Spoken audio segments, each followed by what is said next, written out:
의도대로 사람을 죽이고 그들의 혈기대로 소의 발목 힘줄을 끊었음이로다. 그 노여움이 혹독하니 저주를 받을 것이요 분기가 맹렬하니 저주를 받을 것이라. 내가 그들을 야곱 중에서 나누며 이스라엘 중에서 흩으리로다. 유다야, 너는 내 형제의 찬송이 될지라. 내 손이 내 원수의 목을 잡을 것이요 내 아버지의 아들들이 네 앞에 절하리로다.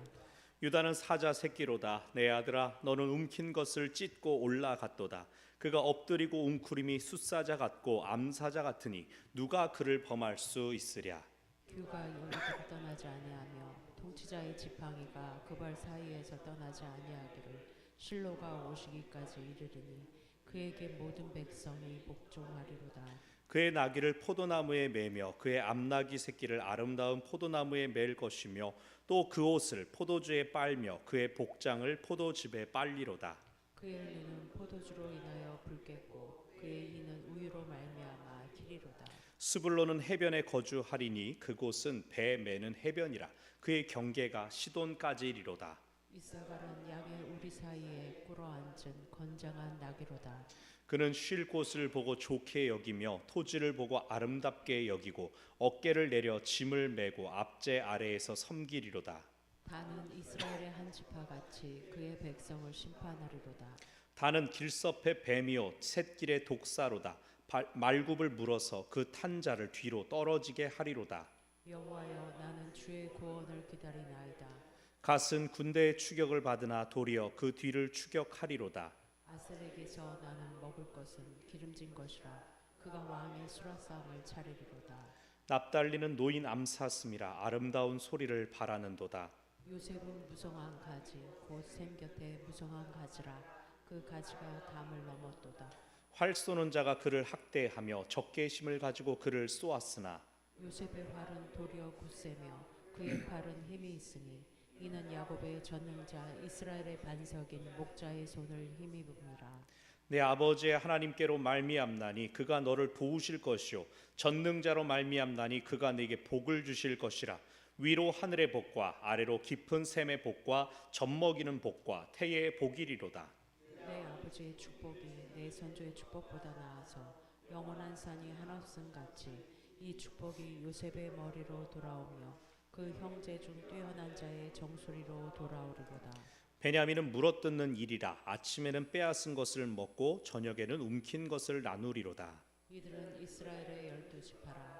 이와 같이 그들의 아버지가 그들에게 말하고 그들에게 축복하였으니 곧 그들 각 사람의 분량대로 축복하였더라. 그가 그들에게 명하여 이르되 내가 내 조상들에게로 돌아가리니 나를 햇사람 에브론의 밭에 있는 굴에 우리 선조와 함께 장사하라. 이 굴은 가나안 땅 마므레아 막벨라 밭에 있는 것이라.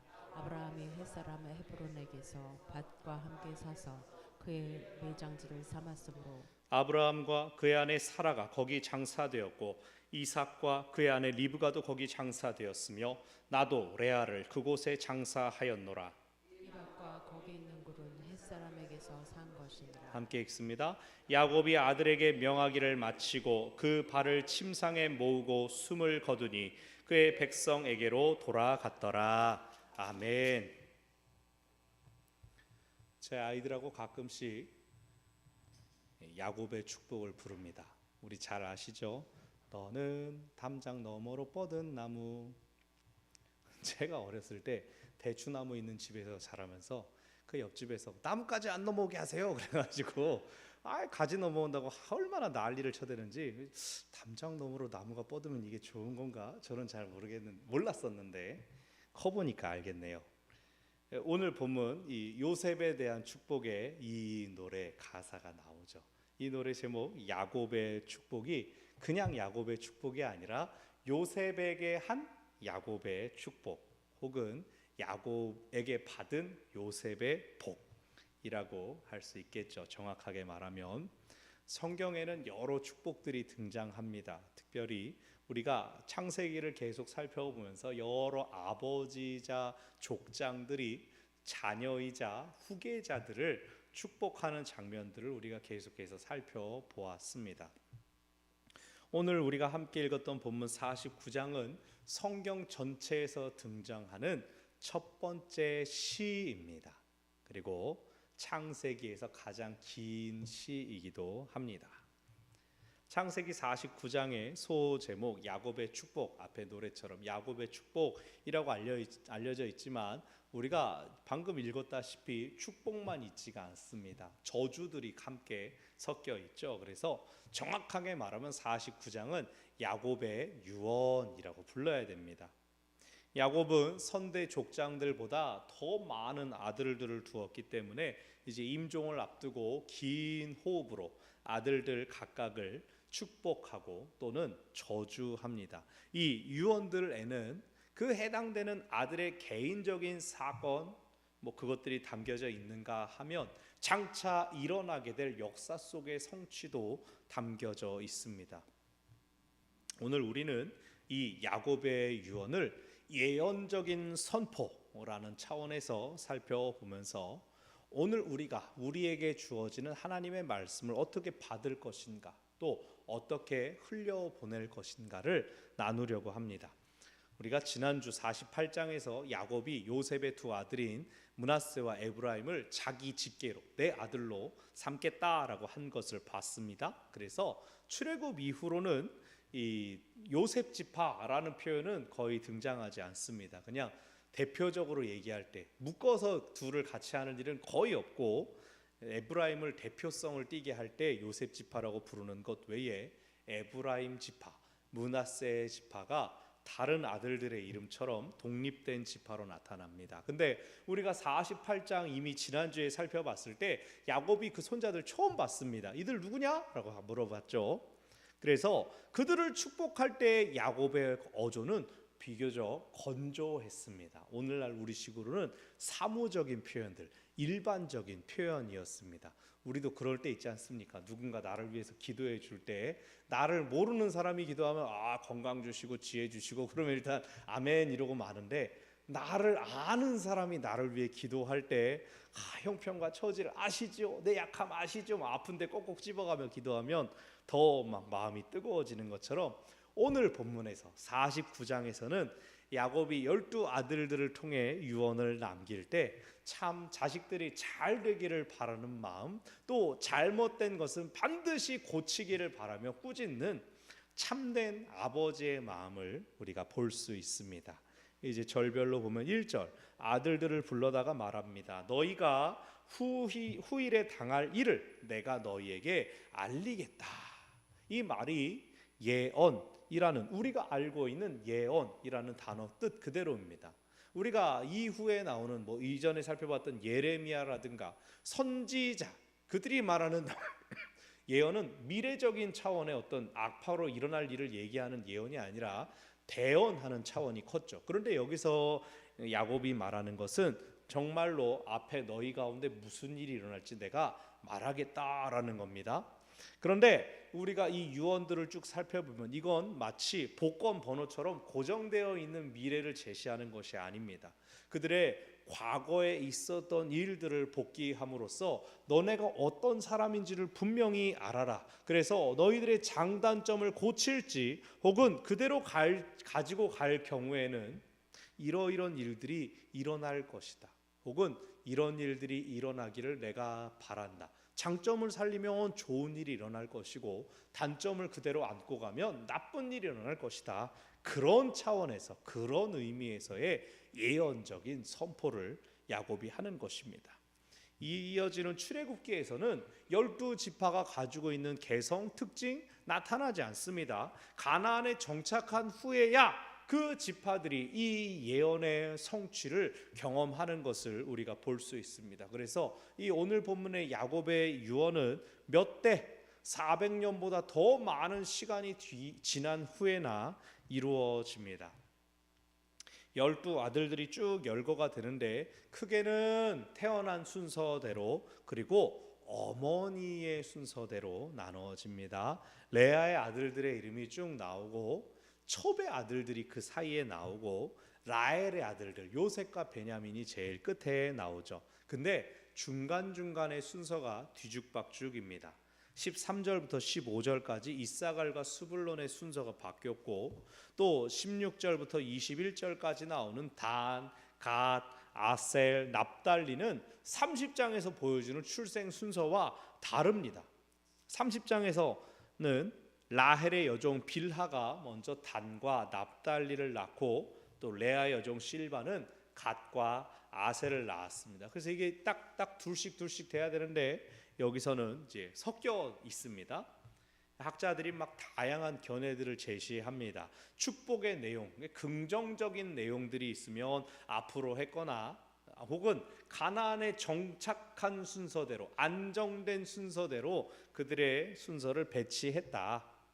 근데 뭐 이런 얘기들은 복잡하니까 저도 대충 소개했습니다. 우리 사실 12아들 순서들 다 기억하나요? 안 합니다. 이건 신대원 문제에도 안 나옵니다. 순서가 여기저기 조금씩 차이가 있기 때문에.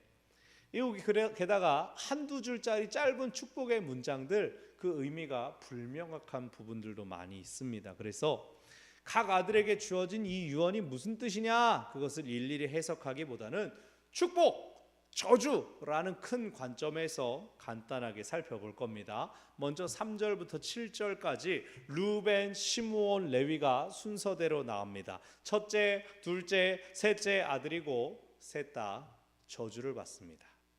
루벤 4절을 보니까 너는 아버지의 침상에 올랐다. 또 내 침상에 올랐다. 두 번 지금 얘기하고 있죠. 야곱이 아주 이를 갈고 있었던 겁니다. 보면 또 네가 올랐다라고 했다가 뒤에는 그가 올랐다라고 합니다. 눈앞에 세워져 있는 아들을 바라보면서 네가 올랐지라고 했는데 그가 올랐지라고 하진 않겠죠. 그래서 르우벤한테 얘기하면서 또 다른 형제들을 향하여 이놈이 그랬단다라고 이제서야 막 얘기를 하는 장면으로 그려집니다. 이 무슨 말인지 아시죠? 35장 22절을 보면 아버지의 첩이자 자신에게는 서모가 되는 빌하와 통간한 것입니다. 연령 차이가 별로 나지 않았기 때문에 당시에는 야곱이 그냥 아무 말도 하지 않았었죠. 그런데 야곱이 그렇다고 잊어버렸거나 용서해 준 것이 아니었습니다. 마음속에 꼭 가지고 있다가 이 생의 마지막 순간, 이 유언하는 순간, 누구에게 그 아버지 족장 자리를 물려줄 것인가를 선포하는 그 순간 르우벤은 장자 아니야 라고 말해버린 겁니다. 근데 우리가 사실은 요셉 이야기를 계속 살펴보면서 르우벤이 장자 역할을 제대로 못했던 것을 보았습니다. 형제들에게 아무리 말해도 형제들 잘 듣지도 않고 오히려 유다가 앞장섰었죠. 이 시간에 야곱의 유언은 그 르우벤에게 장자 자격이 없다라는 것을 확정하는 역할을 했을 것입니다. 모든 형제들 중에 가장 많은 욕을 먹는 게 시므온과 레위입니다. 아주 혹독한 저주를 받는데요. 배경에는 34장 세겜성에서의 세겜성 남자들을 향한 잔혹한 학살이 있었습니다. 여동생 디나가 몹쓸 짓을 당한 것에 대한 보복이었죠. 근데 34장에서도 야곱은 어땠습니까? 디나 건강 괜찮니? 잘 데려왔니? 무사하니? 라고 묻지 않습니다. 시몬 레위 너희 다치지 않았니? 그거 물어보지 않습니다. 이 주변 사람들에게 내가 뭘로 보이겠냐? 이제 저 사람들이 나를 공격하면 너는 어떡할 거냐? 그러면서 화가 되었다. 그래서 두 아들을 아주 심하게 꾸짖었었죠. 그리고 지금 이 유언의 마지막 자리에서 그 아들을 아주 강하게 비난하고 저주합니다. 6절을 보면 내 혼아 그들의 모의에 상관하지 말아라. 내 영광아 그들의 집회에 참여하지 말아라. 아예 이미 내 혼, 내 영광아 라고 하면서 그들을 자신과 분리시키고 있는데 마치 시편 1편에서 복 있는 사람은 죄인들의 길에 서지 아니하며 라는 것과 지금 비슷한 아들들하고 자기를 분리시키고 있습니다. 자기 아들들이 딸, 여동생의 명예회복을 위해서 보복한 것 고대 근동 문화권에선 정당화되는 일이었고 지금도 무슬림 국가들, 아랍 국가들은 그 명예살인이 합법적이죠. 하지만 야곱은 나는 그런 것들로부터 분리되기를 원한다라고 합니다. 7절 이 시므온과 레위는 야곱 중에서 이스라엘 중에서 흩어질 것이다, 나뉘어질 것이다 라고 합니다. 실제로 무슨 일이 있었냐면 가나안 땅에 정착한 이후에 시므온 지파는 유다 지파 한가운데 기업을 분배받았다가 나중에 흡수되어 버렸습니다. 레위 지파는 기업을 정착할 땅을 받지 못하고 전국에 뿔뿔이 흩어졌었죠. 야곱의 저주가 성취된 것일까요? 자, 첫째, 둘째, 셋째 루벤과 시므온과 레위가 연달아 저주를 받게 되자 자연스럽게 넷째인 유다에게 장자권이 넘어갑니다. 그래서 8절에서 형제의 찬송이 될 것이다. 이 찬송은 사실 하나님께만 찬송하는 것이죠. 유다가 지도자가 됨으로써 형제들의 칭송을 받을 것이다, 높임을 받을 것이다 라는 뜻입니다. 10절에 나오는 규 그리고 통치자의 지팡이라고 하는 단어들이 있습니다. 이것들은 족장 같은 이 리더에게 어울리는 단어가 아니라 왕과 관련된 단어죠. 규와 통치자의 지팡이. 이것은 이 긴 시가 이스라엘 왕국이 수립된 이후에 부분적으로 편집되었을 것이다. 어느 때, 누구 왕 때 편집됐을까요? 다윗 왕 때입니다. 다윗 왕. 유다 지파에서 베냐민 지파 사울이 내려오고 유다 지파 다윗이 왕이 됐을 때 그 정통성을 지금 야곱에게로까지, 이스라엘이라는 첫 이름을 가졌던 사람에게까지 소급하기 위해서 여기서 편집된 것이죠. 그리고 유다에 대하여 길게 사자 새끼다, 통치자다 쭉 축복이 나온 다음에 백성들이 복종하며 나귀를 포도주에 매며 포도나무에 매며 포도즙에 빨고어쩌 불 꺼어쩌 한 다음부터는 한두 절짜리 짧은 축복 혹은 저주가 이어집니다. 스불론, 이사갈, 단은 이름과 관련된 언어 유희들입니다. 동물에 비교되기도 합니다. 또 아셀이나 납달리는 그 단독으로는 이해하기가 어렵습니다. 아셀은 20절이죠. 아셀은 먹을 것이 기름진 것이 날 것이고 왕의 수라상을 차려줄 것이다. 뭐 이런 요리사가 된다는 것인가, 궁중에서 뭐 밥을 한다는 것인가, 농사를 잘 짓는다는 것인가 해석하기가 어렵습니다. 수수께끼 같습니다. 아셀 지파는 실제로는 이방인들과 교역을 했습니다. 그런데 그 이방인 왕의 그 음식을 공급했다? 이것이 지금 말씀드린 것처럼 농사를 잘 지었다는 건가? 혹은 이방인에게 공물을 바치는, 조공을 바치는 약자가 된다는 뜻인가? 너무 해석의 폭이 넓습니다. 단은 뱀이라 그러죠.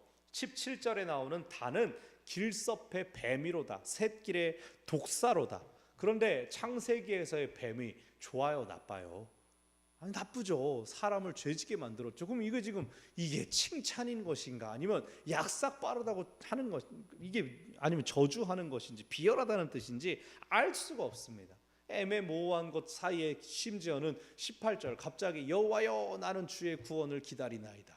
단이 이거 뭐 아버지를 물겠다는 건지 알 수 없는 알쏭달쏭 유언들이 지나고 나면 이제 요셉에 대한 본문이 나옵니다. 22절부터 야곱의 입장에서 그 아이가 어렸을 때 잃어버리지 않았습니까? 가장 사랑하는 아들 요셉이 이런 줄 알고 없어진 줄 알았던, 뼈도 못 추린 그 요셉이 장성하여서, 그것도 그냥 성공한 게 아니라 애굽 제국의 총리 대신이 되어서 자신을 비롯한 온 가족을 부양하고 온 세상의 통치자가 되었으니 아마 큰 경사요, 큰 기쁨 아니겠습니까? 그래서 장자의 역할, 장자의 권한은 유다에게 있지만 실질적인 부양, 살 땅을 마련하고 먹을 것을 공급하는 일들은 다 요셉이 했죠. 그래서 요셉이 유다보다도 더 많은 축복을 받습니다. 이 축복의 내용이 더 많습니다. 22절 가지가 무성한 나무였다라고 합니다. 어떤 나무일까요? 포도나무일까요? 우리가 흔히 포도나무로 생각하는데 여기서 무슨 나무라고 나오지 않죠. 샘 곁에 무성한 가지, 시편 1편 아까 잠깐 인용했던 것처럼 여기 나오는 요셉에 대한 가지의 비유는 샘 곁에 심어진 시냇가에 심은 나무, 그것처럼 익숙한 표현입니다. 우린 자연스럽게 쭉쭉쭉 읽어 나가는데 일부 성경 사본들, 그러니까 히브리어의 다양한 사본들이 있는데 일부의 사본들과 또 최근의 학자들은 이거 문제가 있다라고 얘기합니다. 왜냐하면 다른 형제들은 다 동물이거든요. 다 동물에 비유하고 있는데 요셉만 갑자기 식물로 비유를 하는 겁니다. 그러니까 이게 뭐지? 식물이면 약한 거 아닌가, 동물에 비해서? 이런 느낌. 또 요셉의 아들 에브라임의 이름은요, 히브리어로는 언어 유희를 하면 들나귀라는 이름이 됩니다. 들나귀, 야생나귀. 그래서 새로운 해석이 있습니다. 담을 넘은 무성한 가지에 대한 최근의 새로운 해석은 담장 곁에 선 야생나귀입니다.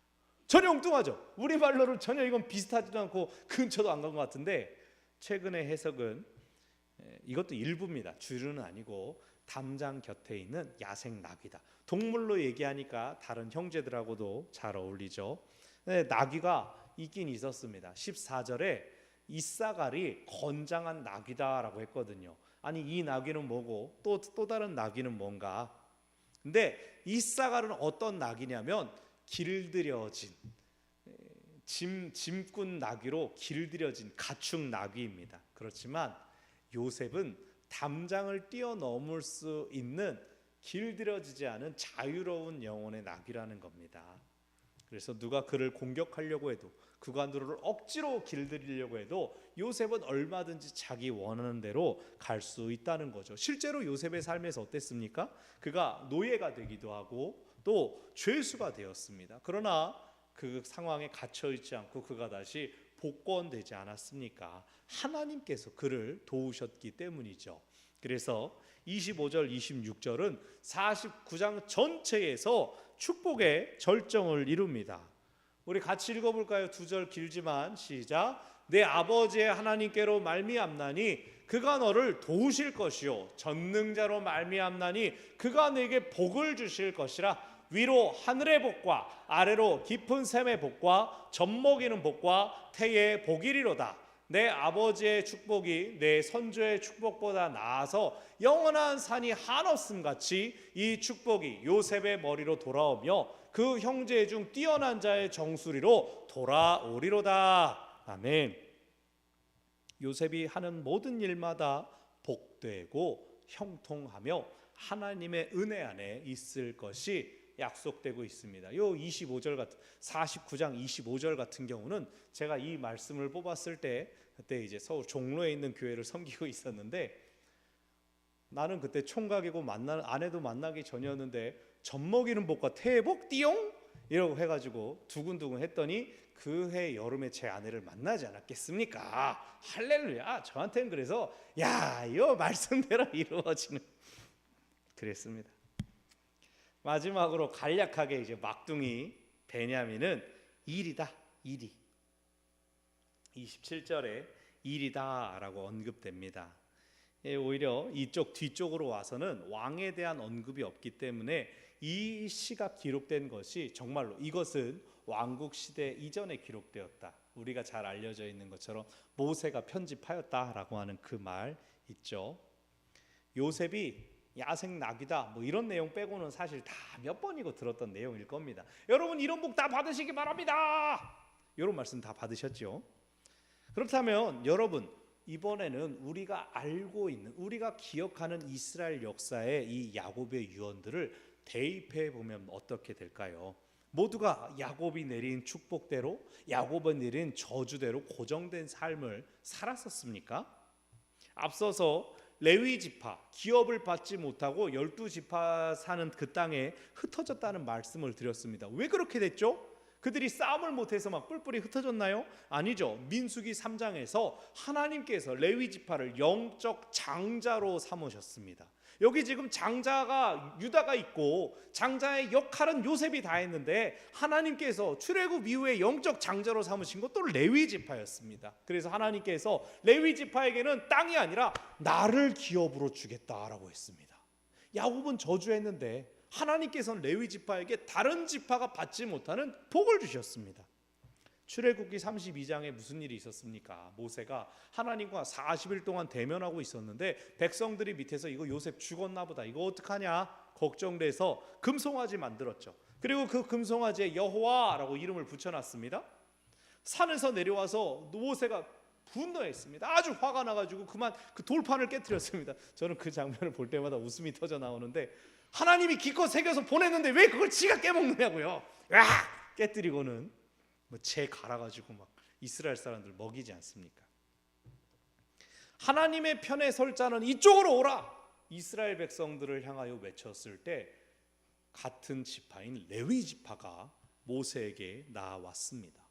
그들은 하나님의 도구가 되어서 칼을 빼어서 이쪽부터 저쪽까지 너의 친구와 형제들을 칼로 죽이라 라고 해서 3,000명이 그날 죽임을 당했습니다. 그들은 거룩한 하나님의 편에 서서 백성들을 심판하는 하나님의 칼, 하나님의 도구가 되었습니다. 그 일로 인하여 그들이 예배자로 선택받았습니다. 하나님을 기업으로 받았습니다.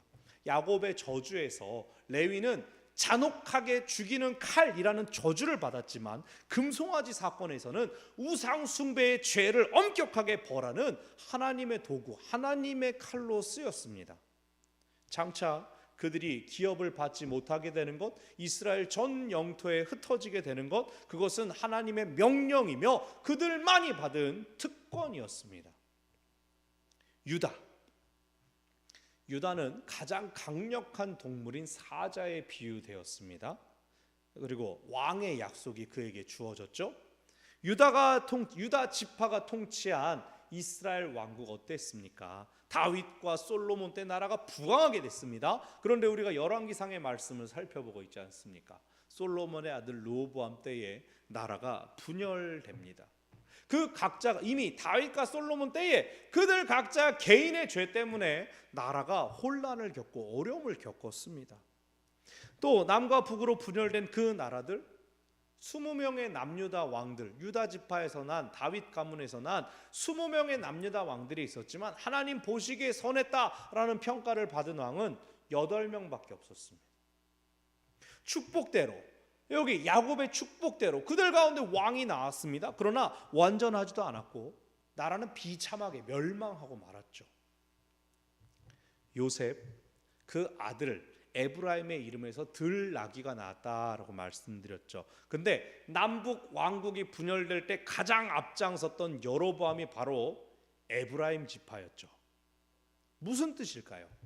여러분, 이 역사 가운데 나타난 일들이 우리에게 보여주는 건 무엇입니까? 야곱의 축복, 야곱의 저주가 모든 사람들에게 절대적으로 적중한 것이 아니다. 레위처럼 그 야곱의 저주가 성취가 되었지만 긍정적인 방향으로 사용되었습니다. 유다처럼 야곱의 축복이 성취되었지만 정작 야곱이 빌었던 복처럼 아름다운 시절들 그렇게 많지 않았습니다. 이 대외적인 활동으로 예언 사역하는 목사님들, 선교사님들, 연사 받으신 분들 계십니다. 선교단체나 교회에서 일정을 잡아가지고 집회로 밤 2시까지 줄 서가지고 예언 받기도 하고, 여러분 경험이 있으십니까? 유명한 말씀들 어디 오셨다더라 그러면 이제 다른 교회 사람들까지 다 소문내가지고 모여 들었습니다. 몇 시간씩 서 있고 휴대폰에 녹음해놓고 기도할 때마다 듣고 외우고, 그 시간, 그 선포를 귀중하게 여기는 분들 많습니다. 분명히 예언적 선포에는 힘이 있습니다. 능력이 있습니다. 지친 사람이 위로를 받고 병이 낫기도 합니다. 죽음의 공포가 떠나가기도 합니다. 선한 일을 추진할 수 있는 용기와 능력을 얻기도 합니다. 하지만 그것이 절대적이지는 않습니다. 그 말 없으면 망하는 거 아닙니다. 그거 말했으니까 그 말대로 100% 되는 것도 아닙니다. 그 말대로 분명히 될 거야 라고, 그거 왜 나한테 그 말 안 해줬어요? 라고 할 필요가 없다는 겁니다. 오늘 본문, 우리는 야곱이 이렇게 시를 남겼구나 라고 하지만 이걸 현장에서 직접 듣고 직접 받았던 아들들은 어떠했을까요? 자기들끼리 축복받은 종, 유다가 난 사자래, 사자 싱글벙글하고 시몬과 레위는 우린 틀렸어 이러고 있었을까요? 서로 너는 좋겠다 이 사자야 어이 나귀야 그러면서 그러고 있었겠느냐고요. 제 생각에는 그냥 자기 순서에 자기 것만 듣고 그냥 기억했을 것 같습니다. 사자고 뱀이고 알게 뭐야, 난 그냥 배라는데 이런 식으로 자기 것만 기억했을 겁니다. 루벤처럼 큰 잘못 저질러서 장자권 털리고 요셉처럼 온 가족 구원한 이런 특별한 케이스가 아니라면 걔한테 뭐라 그랬더라? 나 몰라 나 나와서 몰랐지 그러고 자기 얘기만 갖고 있었을 거라는 거예요. 그리고 어떻게 살았을까요? 아버지가 난 뱀이라고 했으니까 기면서 살아야지, 산채로 먹어야지 그랬겠어요? 베냐민이 물어뜯는 일이라고 했으니까 고기만 먹어야지. 그랬겠어요? 아니라고요. 예전에 선조가 축복을 받았든 저주를 받았든 종살이하던 애굽, 출애굽 이후의 광야, 가나안 땅, 그곳은 공동체 없이는 살 수 없었던 때, 없었던 장소입니다. 이스라엘 출애굽할 때 애굽에서 종살이하던 타민족들, 옛날 성경 중단 잡족이 다 함께 빠져나왔습니다. 북이스라엘 남유다 분열에서 이미 10지파 2지파 분리되었고, 북이스라엘 아수르에 의해서 사마리아라고 하는 민족 혼합 지역이 돼버립니다. 나라 멸망한 다음에. 그 다음에서 포로기 이후에는 12지파의 구분 자체가 무의미해졌습니다. 포로기 이후에도 유다 지파와 함께, 유다 민족과 함께 가나안 땅까지 쫓아온 이방인들이 또 있었습니다. 야곱의 유언 내용과 기록이 오늘날까지 가장 긴 시다, 첫 번째 시다 남아있지만, 가장 중요한 게 뭡니까? 그 각자가 어떤 삶을 실제로 살아냈느냐는 겁니다. 코로나 시대 온라인 예배 많이 활성화됐습니다. 그 교회 유튜브 있대 다들 그거 봅니다. 젊은 사람들 우리 네이버 블로그 제가 계속 막 설교 영상 올려놓는데 블로그 안 봅니다. 다 유튜브로 검색합니다. 많은 사람들이 좋은 설교, 유명한 목사님, 교회 분위기 볼 때 유튜브 들어가서 예배당 나온 거 없나? 다 찾아봅니다. 메시지만큼이나 메신저나 송출 환경 중요합니다. 그런데 나의 기호와 취향, 이분 나한테 좀 맞는 것 같은데? 라고 골라지고 그렇게 골라져서 남겨진 메시지 가운데 하나님께서 내게 주시는 온전한 메시지가, 예언적인 선포가 과연 들어올 수가 있을까요? 내가 내 귀에 듣기 좋은 말씀들 고르고 골라가지고 선택한, 쇼핑하듯이 말씀을 골라 담아가지고 그 말씀에 우리가 매어 살 필요가 없다는 겁니다. 잠시 위로를 얻고 기분이 좋아질 수는 있지만, 무엇을 듣는가보다 중요한 것은 어떻게 사느냐입니다. 좋은 말을 듣는 것보다 좋게 사는 것이 훨씬 더 중요합니다. 또 자녀들에게, 우리 서로 간의 성도들에게, 내가 영향력을 끼치는 누군가에게 우리가 예언적인 선포를 전할 수 있어야 합니다. 긍정적이고 더 앞으로 나아갈 수 있도록 격려하고 응원하는 말들이 필요합니다. 그러나 그 기준은 세상적인 승리, 세상적인 성공, 부와 명예에 대한 것이 아니라 하나님께서 원하시는 것, 하나님의 나라와 하나님의 뜻을 향한 것이 되어야 할 것입니다. 독일의 본회퍼 목사님이 있었죠. 나치 치하에서 자유도 억압받고 종교도 제한당하던 그때에 히틀러를 암살하겠다고 행동을 했다가 붙잡혔습니다. 사형 날짜를 받고 기다리는 중에 감옥에서 이런 기도문을 드렸습니다. 하나님께서 이 시간들 속에서 저희를 선하게 인도하여 주시기를 바랍니다. 하지만 무엇보다도 우리를 당신께로 인도하여 주시기를 바랍니다. 세상적인 잘 되는 것보다도 중요한 건 하나님께 더 가까이 나아가는 것이라는 거죠. 여러분, 자녀들 혹은 어린 사람들, 아랫사람들을 향하여 무엇을 말하고 무엇을 흘려보낼까요? 너의 소원과 꿈이 이루어질 것이다. 세상에 좋은 거 다 받아 누려라, 자랑해라. 그런 것뿐만이 아니라, 그런 말도 좋죠. 그런데 그런 것뿐만이 아니라 하나님께서 너를 통하여 큰 일을 하실 것이다. 그러니 네가 하나님만을 바라보아라. 하나님만을 따라가라. 그렇게 네가 하나님의 사람이 되어야 한다. 우리가 마땅히 그 말을 해야 된다는 겁니다. 때로는 마음에 안 들어도, 때로는 그것 때문에 너의 마음이 너무나 지치고 무너질 때조차 어디에 가든지 어디에 있든지 하나님만을 붙들어라. 하나님께서 너와 함께 하실 것이다. 우리가 그것을 말해야 됩니다. 말씀을 정리합니다.